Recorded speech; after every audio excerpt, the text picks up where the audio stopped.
Get in the zone, baby. Get in the zone.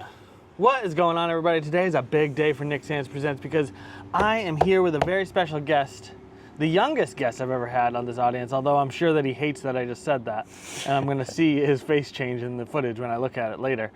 Anthony Henry, the host and producer and main man when it comes to America's Ass, a YouTube channel and TV show here on Dairy Cam. How you doing, Anthony? I'm doing good. How are you? I'm doing wonderful. Thanks so much for coming today. Thank you for having me. So, you are. Why don't you give us the lowdown on who you are and what you do? How would you describe yourself? That's a tough question. Well, my name is Anthony, as he said. I am going to be a senior at Pinkerton. Is your last name Henry, or is that your middle name? My last name is Henry. Okay. People call me Henry as my first name a lot, so it's okay if you do too. But I'm going to be a senior at Pinkerton this fall. I've always had an interest in politics. I've found that to be interesting since I was little. And one of the town councilors that I was friends with a few years ago, he told me to go to Owen, who's the director of Dairy TV, and see if I could get a TV show started. Apparently he also talked to Owen because Owen came up to me. I didn't get to go up to him. And I got asked to start a show, and we took almost a year to develop it, decide what I wanted to do, have a structure to it. And I've been going for 2 years now, and I've been pretty happy doing it. I've had some amazing guests on from both sides of the aisle, and it's been a really good experience. That is, I think, very interesting and I know that, again, I know you're going to hate that as this, but for someone so young, to be interested in getting on to, like, regular ass TV, right? But also to be integrating it with social media is something that you don't see a lot of, even from older people. So what drew you to that sort of format, and what made you want to do it there? Well, like a lot of people, I watch a lot of TV. So I thought it would be cool if I could call myself a TV star. just see what it's like. If I don't like it, I don't got to do it long. But I do like it, and like I said, it's been really enjoyable. But you don't really, that's the thing though, is we don't really watch it. Well, I don't know about you, but I feel like most people don't really watch a lot of TV anymore, right? We watch like Netflix and we call it TV. Like we look at a television, but the like concept of what idea, the idea of what television is really different now than it used to be. That's true. I think it's kind of died, and it'll continue to die. Movie theaters is a really good example. I think eventually they'll go away, sad as it is. But I don't know, there's something charming about TV itself. Radio too. I still use Sirius Radio. I don't really use Spotify in my car much. So I use podcasts in my car, or Audible. Yeah, that too. I'm listening to an ebook right now.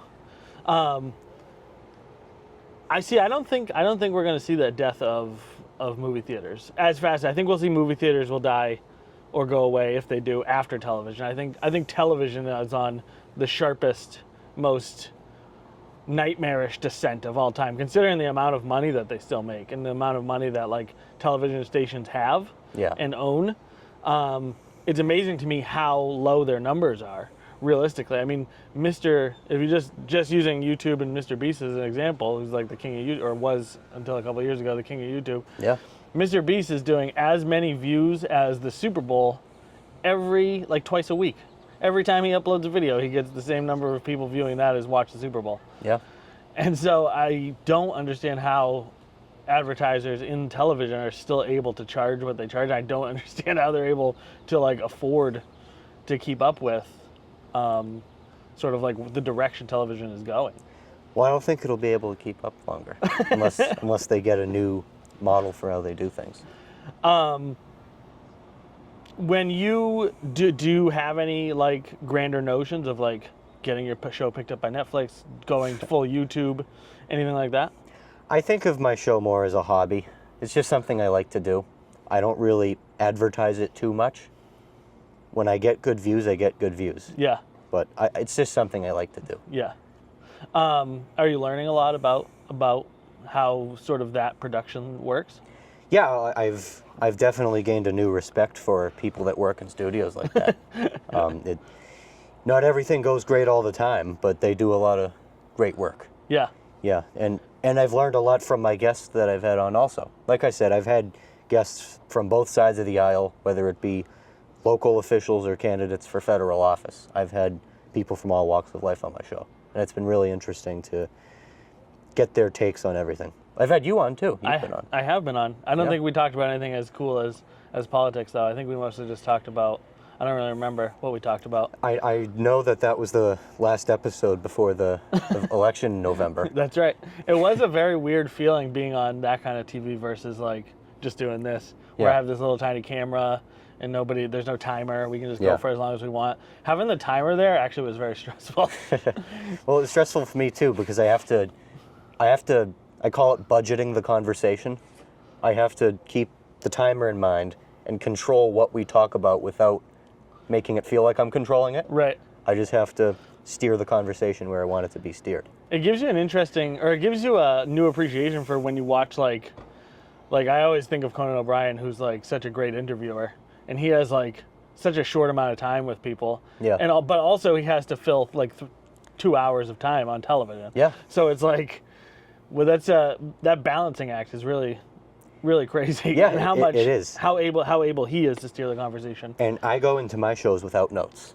When I first started, I had a piece of paper next to me with my notes because I was such a novice. But now that I've gotten in the swing of things, I don't even think about what I'm going to ask my guests going into it. I just let it be a natural conversation, which I wish more interviewers would do. I wish things would be less scripted. Yeah, I think that's something that like podcasting or these kinds of formats allow in a way that we haven't seen before. And I also think that like natural human conversation, it's hard to fit into that. Like it's hard Yeah. to squeeze into that. Because even when we did our thing, I was like 22 minutes. By the time we got through 22 minutes, I was like, wow, that wasn't very long at all. You know, it's like It goes quick. we spend the first 20 minutes here just warming up, right? Yeah. We're not even warmed up at this point. And so when you're going through that on television, I think, it's a very different animal. It's a very different experience. It is. It is. I think what I do think, and I do find, and something I think that you're doing is very smart, and I'd like to know if you're even doing this on purpose, but like the big benefit to me doing this YouTube channel, this podcast, is not necessarily the views that I get, which I love, but it's being able to reach out to somebody that I want to talk to, Yeah. and just say, hey, would you like to be on my podcast? It's much better than like any kind of cold opening or any kind of like introduction you've ever had before, because most people, if they have something to talk about, they want to talk about it. And so it kind of opens doors for you as far as like you could reach out to somebody, you know, I don't know Yeah. who, but you could reach out to anybody and say, hey, would you like to be on my podcast? And they almost always will say yes. Is that your experience? It has. With most of my guests, I already know them just because I'm so involved in politics already. But there's been plenty of times where I've just wanted to get someone on and I've called them up. I really haven't had anyone say no.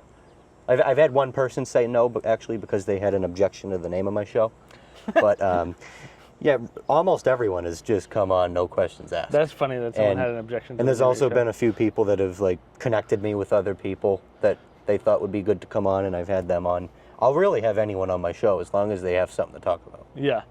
Did you have, when you came, so talking about the name then, I don't even think of ass as a bad word, to be honest with you. Like if my kid said ass, I probably wouldn't be mad. Yeah. So Owen definitely laughed when I decided that would be the name of my show. And how the name of that show came about, when I was developing Who's Owen? Owen is the director of Derry Community Access TV, for those who don't know. And he's a great guy. I love Owen.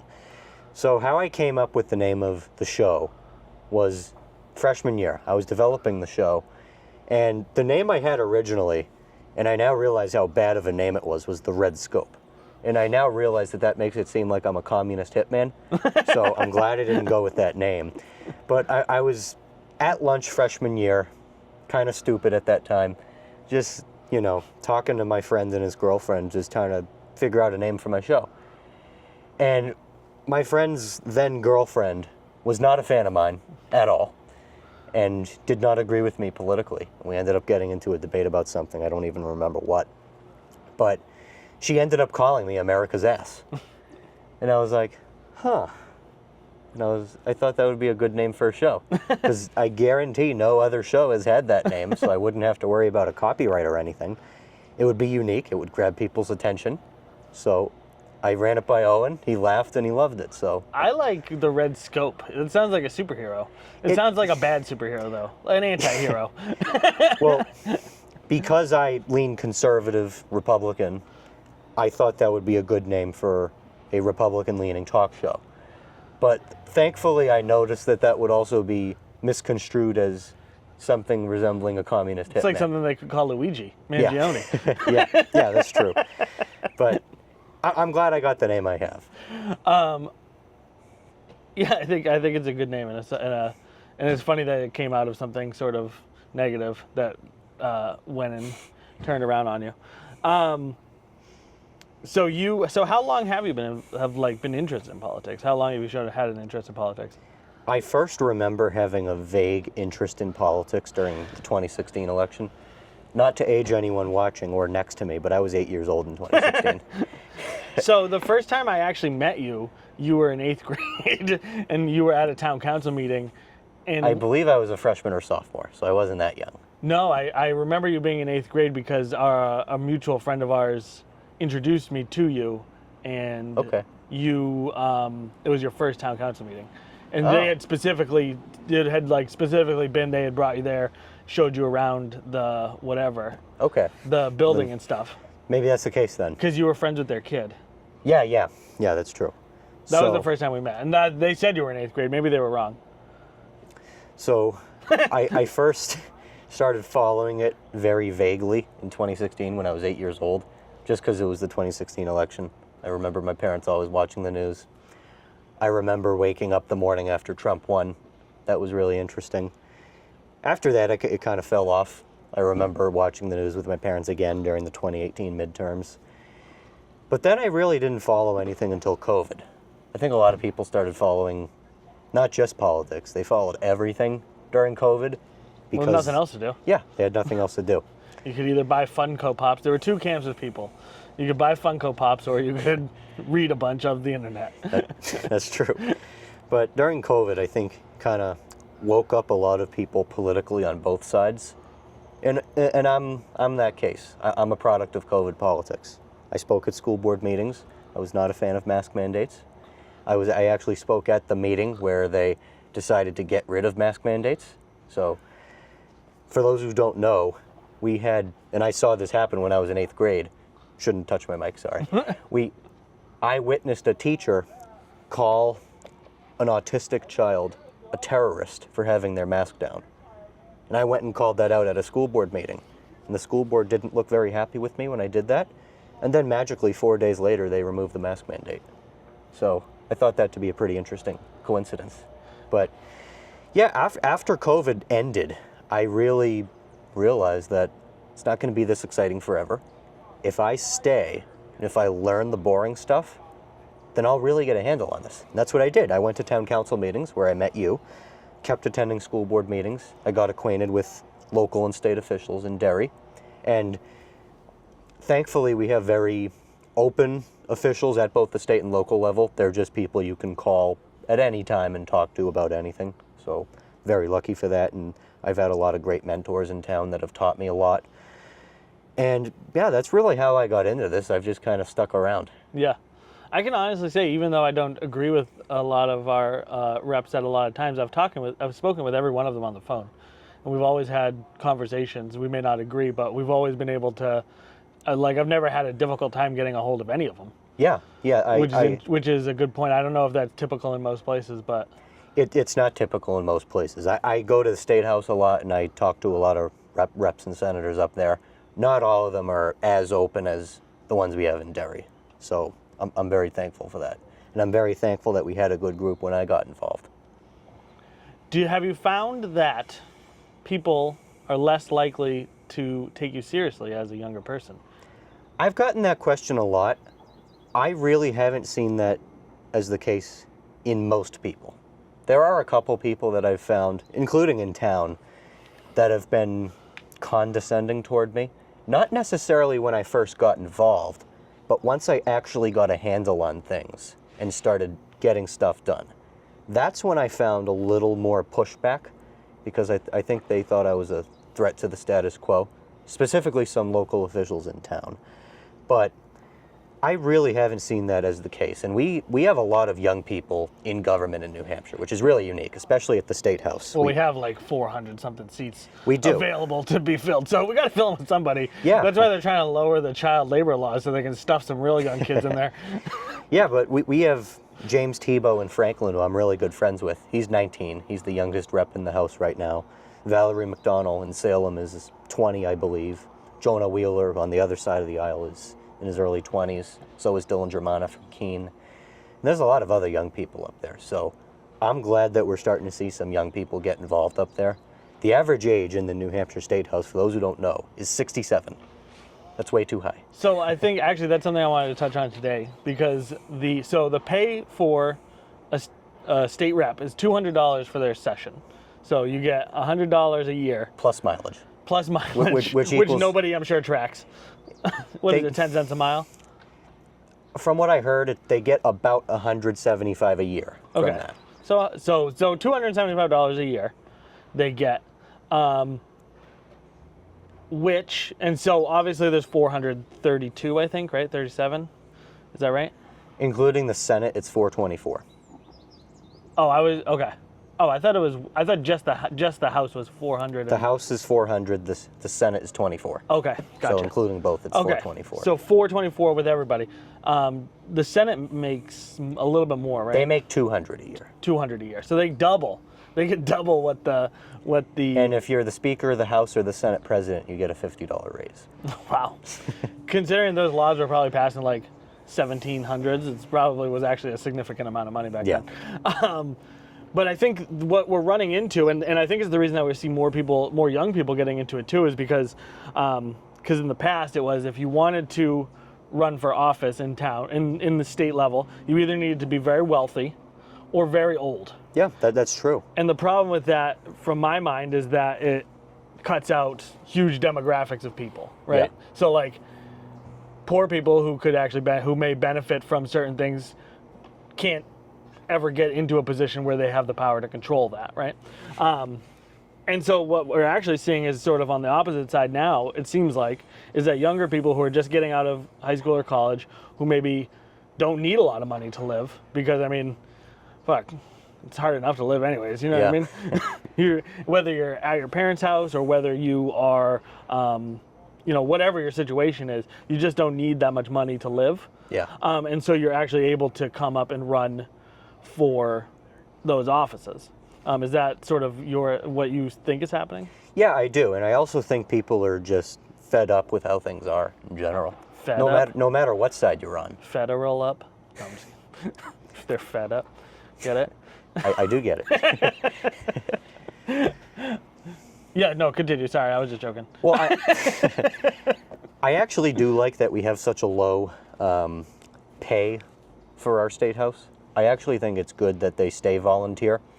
It keeps some of the money out of it, which I like. See, I see it as the opposite, is where if you can't afford to have, if the average person, you or me, can't afford to run, the average person, let's say they have 2 kids, right, and they have to work a full-time job, if they aren't being represented, then that's a massive problem.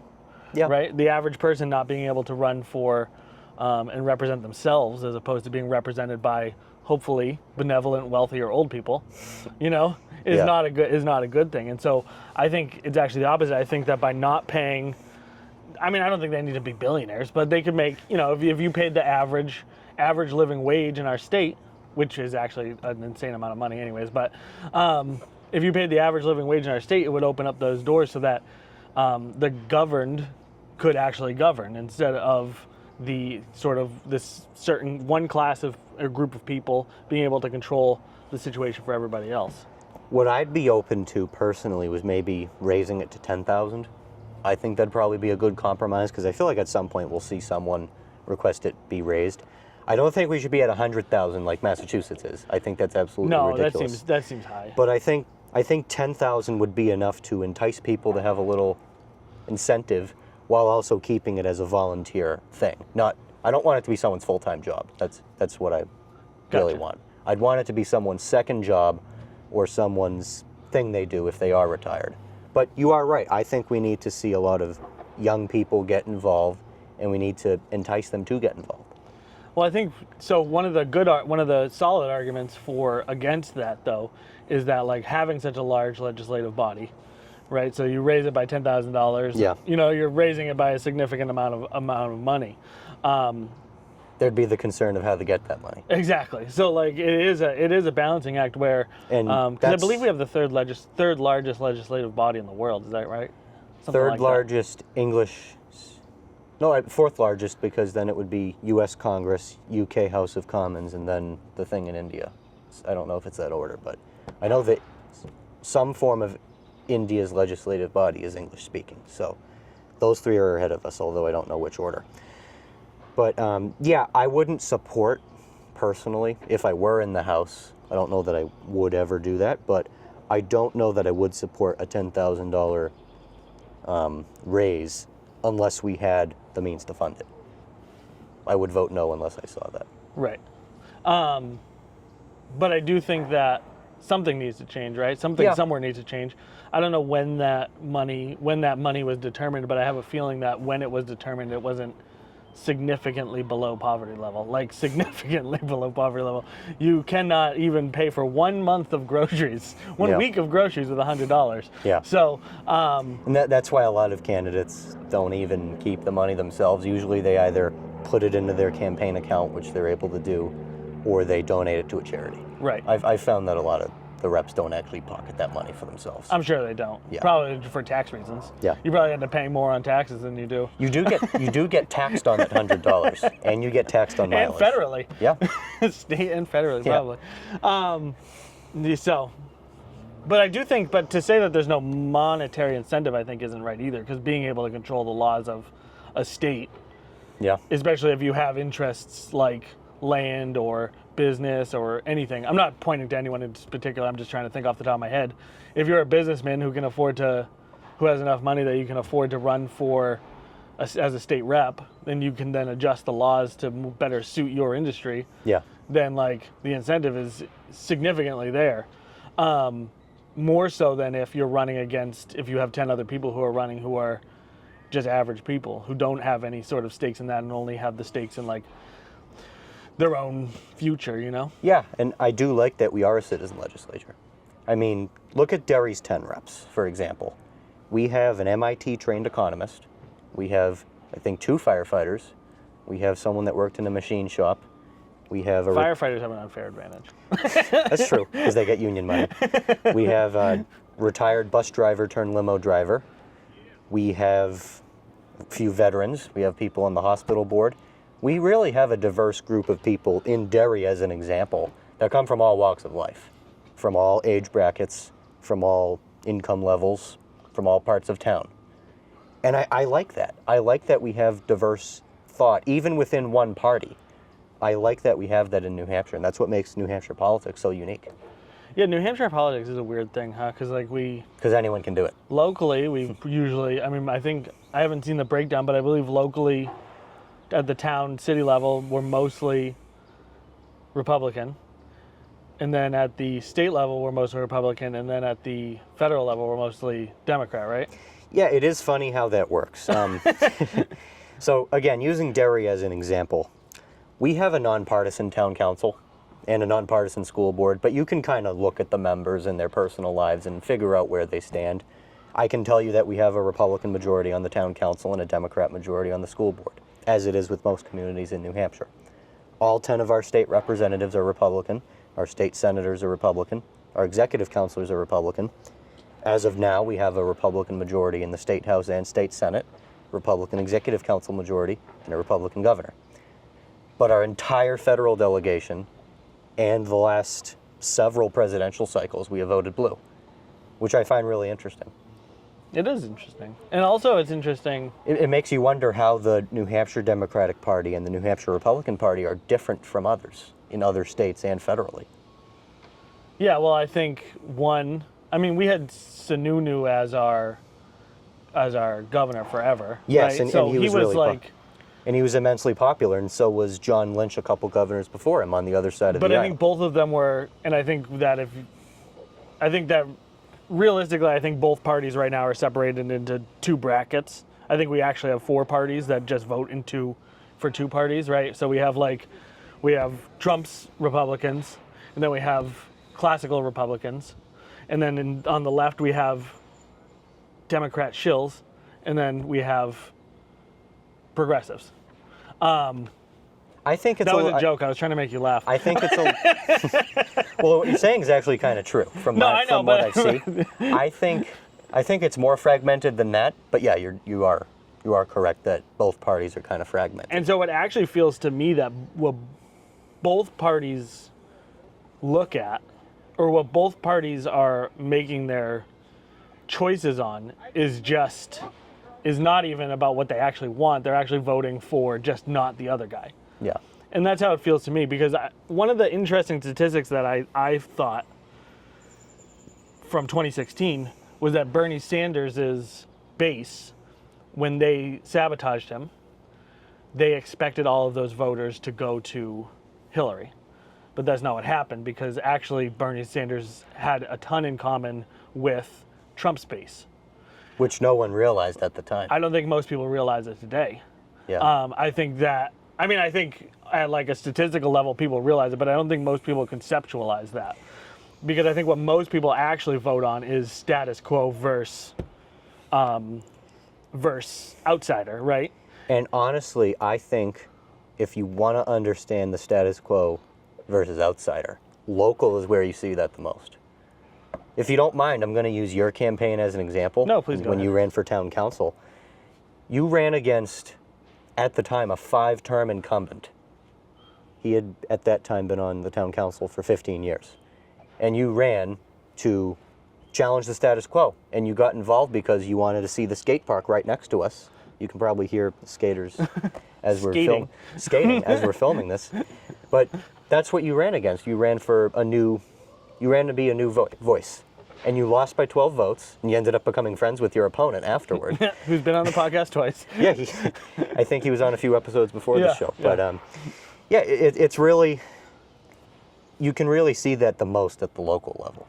And I think we saw it a lot with the school board in Derry too, for anyone that lives in town that knows about our school board over the last couple of years. Yeah, I mean, the Derry school board is the worst job ever. There's no way that I would ever want to do it. So I don't know. I mean, the thing is I'm in my 3rd year as the student member, and I'm about to enter my 2nd year as a member of the fiscal advisory committee that does the budget. How does that work? Are you voted in by your peers? So are you just selected? I'll tell that story for fiscal advisory because it's an interesting story. So over a decade ago, Derry's school board decided that they didn't want a budget committee anymore. They didn't want any other body to have a say over their budget because, they want to do everything themselves. So they abolished the school district budget committee. And what they created was something no other town has in the state called the fiscal advisory committee. I would like to stop you right there, just so everybody knows. I don't know enough about this to give him any pushback. So if you're screaming at your screen right now, just know that it's not. There's nothing I can do. I'm trying to stick to basic things. I'm just saying I don't know any of this, so I don't want people to feel like. So with a regular budget committee, you have to run for it. You got to be 18. You got to be elected.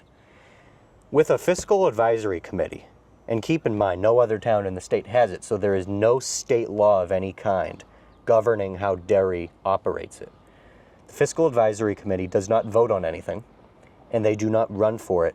They are appointed by the school board, and they have to put in an application to the school board to prove that they should be on it.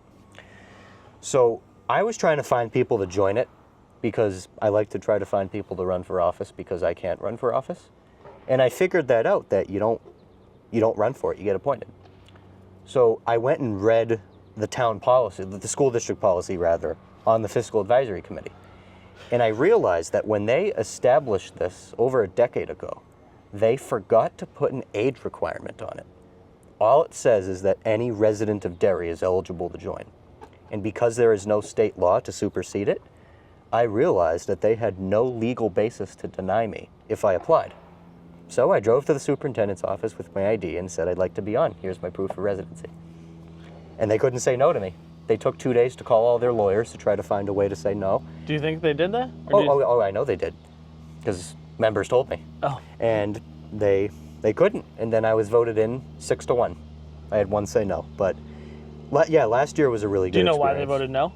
Because he thought adults should not be, children rather, should not be on the committee. Only adults. See, I'm actually on the opposite side. I actually think that you guys are the ones who actually are, again, if we're going to live in a society where we believe that the governed should be the governors, Yeah. why wouldn't we give, and also, this is actually something that pisses me off about adults in general, but you're 17 years old. Yes. Next year, you're going to vote. Why are we going to treat you like you're 7 years old constantly until the time that you turn 18, and then you can turn around and vote? And I'm not saying you, but I'm saying in general, why are we, right? So this is my big issue with banning books in school.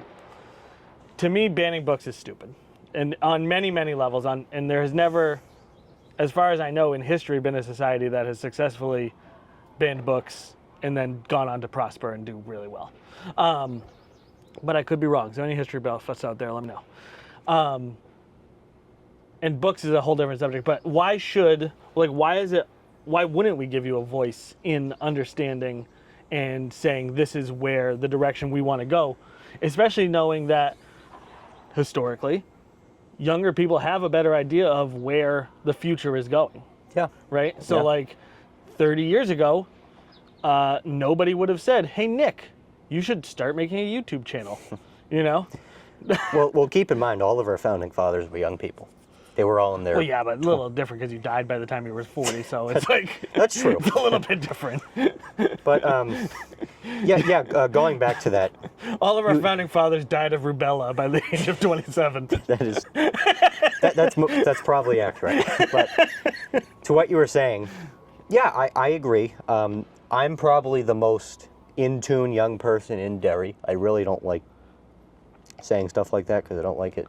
I don't like to seem better than people, and I'm not better than people. But yeah, I think I'm probably the most politically active young person in town, especially one that can't vote yet. So to do that was really cool. And no, I don't get to get revenge on that board member because he did not run again this year. Well, you shouldn't be politicking by revenge anyways, right? Yeah, fair enough. And by revenge, I would have voted against him. But unless his idea was good, right? True. But last year was a really good experience getting to dive into a school district budget that was over $100 million. And I was actually really happy with my first year on it because we got to cut. We got to cut it by $2 million without cutting very many essential services. We went from $104 million the previous year to $102 million. It's only $2 million, but that's still a cut. And for the first time in 15 years, we got the school district budget under default, which is very hard to do if you know budgets. So yeah, we rejected a 1.1% raise for high-level admin, so superintendent. We cut a few technology programs that were getting very light use to save money. We delayed new Chromebooks for kids. They're going to get it this year instead of previous year. No, they're going to get it next year instead of this year, sorry. And we put some full-time people at part-time. That was some simple ways then. We cut the budget by $2 million. And what I'm going to be looking for this year, I want to look at insurance. I want to see if we can get anything cheaper. I want to look at transportation, see if we can consolidate some routes, and maybe even, if possible, get a new contract altogether in the coming years. Get multiple bus companies, get a combined contract with multiple instead of doing it through one. I think we could get some cheaper stuff that way. You think so? I would think that if one would be able to do it better, like do it cheaper. By like the whole, like the more. Well, what makes me suspicious is that when I bring it up in private conversation to board members, they say, no, we can't. So that just makes me want to explore it publicly. I wonder why. I wonder what the can't means. I don't know. But I think with a lot of people that got involved during COVID, when someone says no, you got to find out why. Well, I think we too ran into an issue with, like you said, and I've been watching this happen since I was a kid. But it's like politics used to be done by politicians, and it used to be done by, people who went to and studied politics in school and had all of these credentials, and now it's just kind of done by everybody. It's like a hobby for most people, and which is it's both good and bad. Good and bad, right? Because you have on the one hand, there are most certainly people that are adults that should not be involved in politics, and there are people that are kids that shouldn't be involved either. I know a lot of people at my school that I would not want anywhere near the government. See, I disagree. I think that I think part of the reason that maybe a lot of those kids don't understand or don't is because they just think that A, they have no say, so why are they going to bother? Two, why, is not accessible to them. And I mean, I'm sure you found that That's a good point too. I was more thinking. Also, I haven't been in school in 20-something years, so. Fair enough. But I was thinking that to a lesser extent because I think once you get thrown into it like I did, and once you find people to actually mentor you like I did, it's easy. It's really easy. I was thinking more toward just people in general, how people are, more so than their drive to get involved in politics. There are some people just personality-wise, not even opinions, that shouldn't be in it. People that are closed-minded, people that won't think outside the box. Some people are just batshit crazy. Yeah.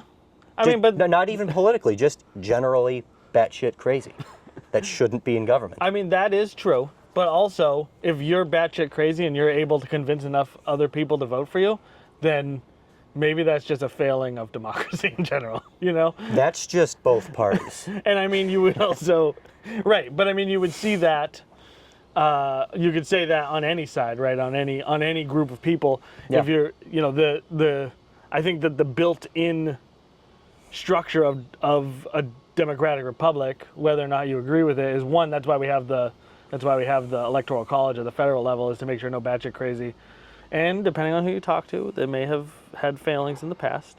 And then on the flip side, if enough people vote for somebody, even if that person is batshit crazy, I mean, if that's the direction the country wants to go, then that's how people, that's true. That is the right of the people to govern as they want to be governed. That is true. So, I actually think that anytime you're putting up any kind of artificial blockade to stop anybody, and I think the internet broke down a lot of those barriers from before. Yeah, and I am glad that we don't have those barriers. We definitely don't have them in New Hampshire. If they're anywhere, they're in other states, not New Hampshire. No, New Hampshire's pretty, I mean, other than the financial one, they have pretty much open. I don't even think you need that was my phone. Yeah. Oh, okay. my phone just vibrated at the same okay. time. I thought maybe you thought someone was sneaking up on you. We don't have anything holding back because I don't even think you need a petition to run for local government, correct? You don't. You need either 5 signatures, so I guess technically you do, either 5 signatures of a state house or $2. $2. You can choose one or the other. One or the other. You can pay $2 or you can get 5 signatures. And if you have to pay $2 for each signature, then it's not financially, it doesn't make sense. No, you don't pay. No, I know, I'm just kidding. Yeah. But with the signatures, you also run the risk of them accidentally being fraudulent because some people could do their signature in a funny way and it doesn't match. So Interesting. It's better to just pay the $2. That's funny because my signature does not match my license because when I went to get my license, I tried really hard to make my signature legible, but my actual signature is like 3 triangles. So it's just like, and that's it. That's my whole, it's just like N and then like a squiggly line. Because the story behind that is that when I was a kid, at my bank, I wanted to see how shitty I could make my signature and have them still accept it. And it turns out there is no bottom bar. The bar is down in hell. I think I could have spit on it and they would have accepted it. It's like John Belushi in Blues Brothers. You know that opening scene where he just writes an X as a signature when he's picking the stuff up? Yeah, exactly. That's I don't know if that's good or bad, but my signature is very easy to forge. My children wouldn't do anything they shouldn't do anyway, so I think it'll be fine. Now, no, they're good kids. They wouldn't do that.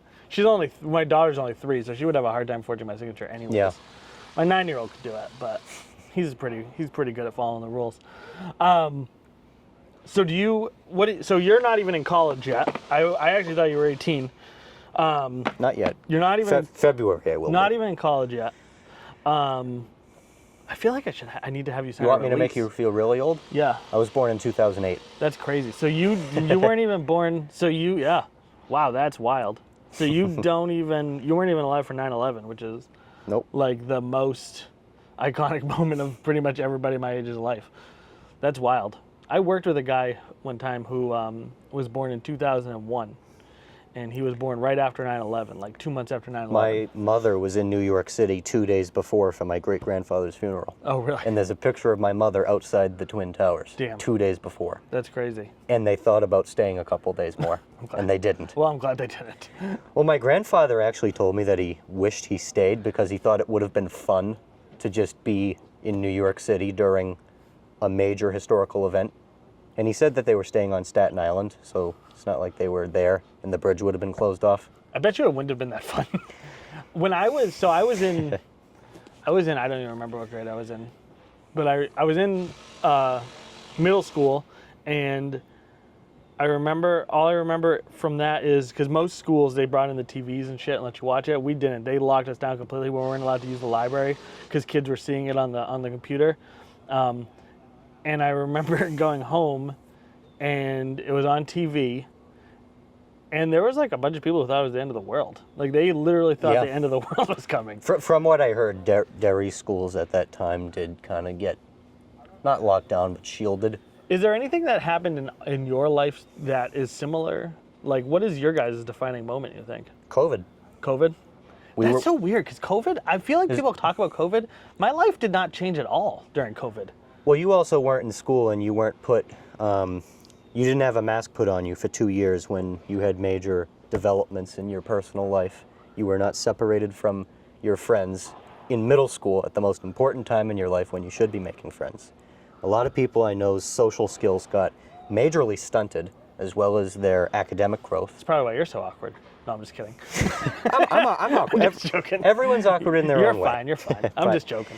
But yeah, it really messed up a lot of people my age, and I think we're really going to see it in the future, not as much now. I mean, well, we do see it now. We see grades have dropped. If you can watch, I'll use Derry as an example again. If you watch a few school board meetings back, average grades within the state and within Derry are dropping dramatically.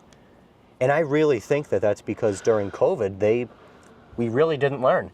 We were on Zoom on a computer in middle school, and obviously we weren't going to do much work then. We were going to play video games with the Zoom open and just pretend we're listening to our teacher.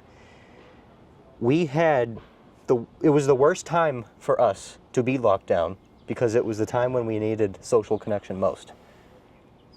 I think as far as like the school thing, the grades dropping, I'm not sure how much that really matters.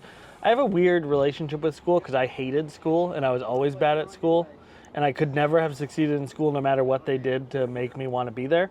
I think everyone has a love-hate relationship with school to a certain extent. I mean, it was very extreme for me. Like, I did not go for most of my senior year. I didn't attend school for most of high school. I just didn't like it. Yeah. And part of that, so I think about that, and this was at a time when, you know, I was basically told every day, like, you are going to be a loser for the rest of your life if you don't do good here. And now I look around and I'm doing pretty average. You know, like, I'm not doing great. I'm not like wealthy, but like when I look at my peers, I'm like pretty much right there. And I make YouTube videos for a living, and most of them work real jobs. So like, it's like really who wins? You know, who won? You know. Well, I feel, and you're kind of like the generation like half above me, not quite above me, but not quite the same as me. Yeah. I feel like my half generation is really competitive. I see a lot of people at my school in particular that are competitive to do what they want to do, whether it be a very high-paying job like a lawyer or a doctor or a dentist, whether it be a blue-collar job like electrical or plumbing or something like that. I don't see a lot of people, in my grade at least, that are wanderers, not quite knowing what they want to do yet. Everyone's focused and everyone seems to want to be competitive, but I think it's about finding that's hard. Yeah, I mean, I think most of those people will change their minds at some point. I've had, this is my third technically career. You were a mechanic. So I did body work on big trucks. That was pretty much my dream from the time I was young kid to work. And it was not even to do body work, it was to work with my dad. I just always wanted to work with my dad. And I loved making videos though. So that was the thing, is like, back then I used to make a lot of videos. I made skate videos with my friends. I made all these videos. But to me, that wasn't a real job, right? And so I gave that up to go do a real job, right? And I think that was really a mistake on my part. Big mistake. Something that I was always told by someone in my family was to do what you love, and the money will eventually follow. So I think that's kind of where I'm going with this, is that Yeah. like, if your grades in school suck, it doesn't really matter. I found out on this podcast a couple weeks ago that I never even graduated from high school. I didn't even realize that, because it's literally never come up in my entire life, whether or not I graduated from high school. My grades in high school didn't matter, how many times I attended, the number of detentions I got, the times I was suspended, none of that Yeah. was ever a factor in my life after I got out of that system. And so, my advice would just be that people should, people are going to try and tell you your whole life what's important and what's not important, but you need to figure, whatever you decide is important is the thing that is important. Yeah, I've really always tried to live that way, whether it be through school, through my personal life with my friends and family, or with my political stuff. I've always just tried to keep an open mind and really do whatever I want. So That's the way to go. yeah.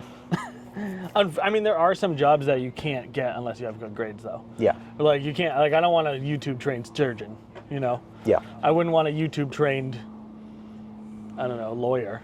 Yeah. Or maybe, actually, I don't know. I know some guys in jail who are actually fucking, who handle their own cases and actually do very well. Although they're in jail, so maybe they're not doing as well as I think. But they seem to be doing okay. So I don't even remember what brought us to that. I guess it's just like the level of importance of grades. I guess I don't really necessarily assume means success or failure. It doesn't really seem like a good way to judge to me. I don't think it is, and I think it varies student to student, family to family. And so even using it as a metric doesn't seem useful to me. No. Like for funding or any of that stuff. Like we say the grades are dropping, but what does that actually mean? It doesn't mean anything. I don't think. I don't know. It means something, but it doesn't mean everything. I know some really dumb people who got really good grades, and I know some really smart people who did not. I know probably the smartest person I've ever met works with CRISPR.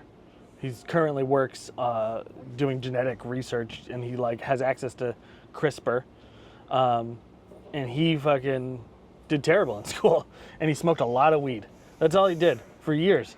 Smoke weed and get Fs. And then now he's working on the cutting edge of technology. Yeah, well, that's a good point. And grades. So do with that what you will. Please don't tell your parents I just told you that story. They'll probably watch this video anyway, so they know who you are. They know Sorry, guys. They know who to yell at if they want to yell at anyway. But grades mean something, but they don't mean everything. They're a metric, and if students aren't doing well, it's both the student and the school's fault. It's the student for not having a mindset to learn, which I think everyone needs to have a mindset to learn one way or another. And it's the school not having a modern system. So in my experience anyways, everybody wants to learn. It's just they don't necessarily want to learn the stuff that they're told to learn. Well, that goes back to my kind of philosophy of not being told, not liking being told what to do. I think a lot of students just kind of subconsciously don't like being told what to do. I'll use an example of English class. You get told to read a book. What if you don't want to read that book? I think, let's say you had to do a book report on a book, just write about it. You should write about a book you like, a book you choose, not something that was written in the 1880s that the teacher's assigning you for Right. out of historical nostalgia. Right. Well, I think especially in high school, that's not necessary. I don't think. I mean, whether you read, Catcher in the Rye or whatever Yeah. is popular today, I don't think it really matters. How's it going, guys? Are we in your way? No, not at all. Okay. We did just record you. I apologize. No worries. But every picture is better with you in it, so don't worry about it. Looks like we broke it. No. 3 handsome men on camera. This is exactly what this podcast needed to amp up. We got a guy in uniform. With a walkie-talkie. You guys are recording? We are. What are you recording? Come hang out. Come on. Oh, we have to do this. Oh, bummer. Maybe after. All right, we'll see you in a little bit. Bring your walkie-talkie. So yeah, I don't know. I do think that our school system is antiquated. At the same time, I don't think. I mean, I know a lot of people who work in schools, and I don't think any of them are in it to make a profit, or to do. I personally, I have been very lucky to have teachers that want to teach. I've found that the best teachers are the teachers that didn't want to leave school in the first place. I don't know what that means. Can you elaborate? Teachers that like being at school because they miss being in school themselves. Gotcha. That makes sense. I think you'll probably find a lot of that in college and stuff too. Is probably just kind of. I feel like, I don't know if this is true, but I feel like a lot of college professors just like kept learning, and then they were just like, I could probably just get my degrees for free if I started teaching here. And so that's what they did. I don't know if that's true or not, but that feels right. I know some, so I'll ask some. Well, I think we're coming up on an hour, man. I can't see that timer, but can you? No, I cannot. All right, I'm going to check. I think we're coming up on an hour. It's 11:13. 51 minutes. We Look can at that. close out. I'm pretty good. Yeah. Oh. So, thank you so much for coming today. Thank you for having me. Where can people find you? So if you want to watch my show, America's Ass, you can look up on YouTube, America's Ass with Anthony Henry. I'm on Facebook and Instagram too. Just look up Anthony Henry. I'll probably pop up. And is there anything you want to plug for the future? Not right now. I'm just kind of looking to finish out high school strong and get college going. So I'm excited for that. Awesome. Well, thank you so much for having me today, guys. Thank you for having me. Thank you so much for watching. We'll talk to you later. Mwah. Bye. Thank you for watching. Oh, good job. Good job. Yeah, that was fun. How did it feel to be on the other side of the interview?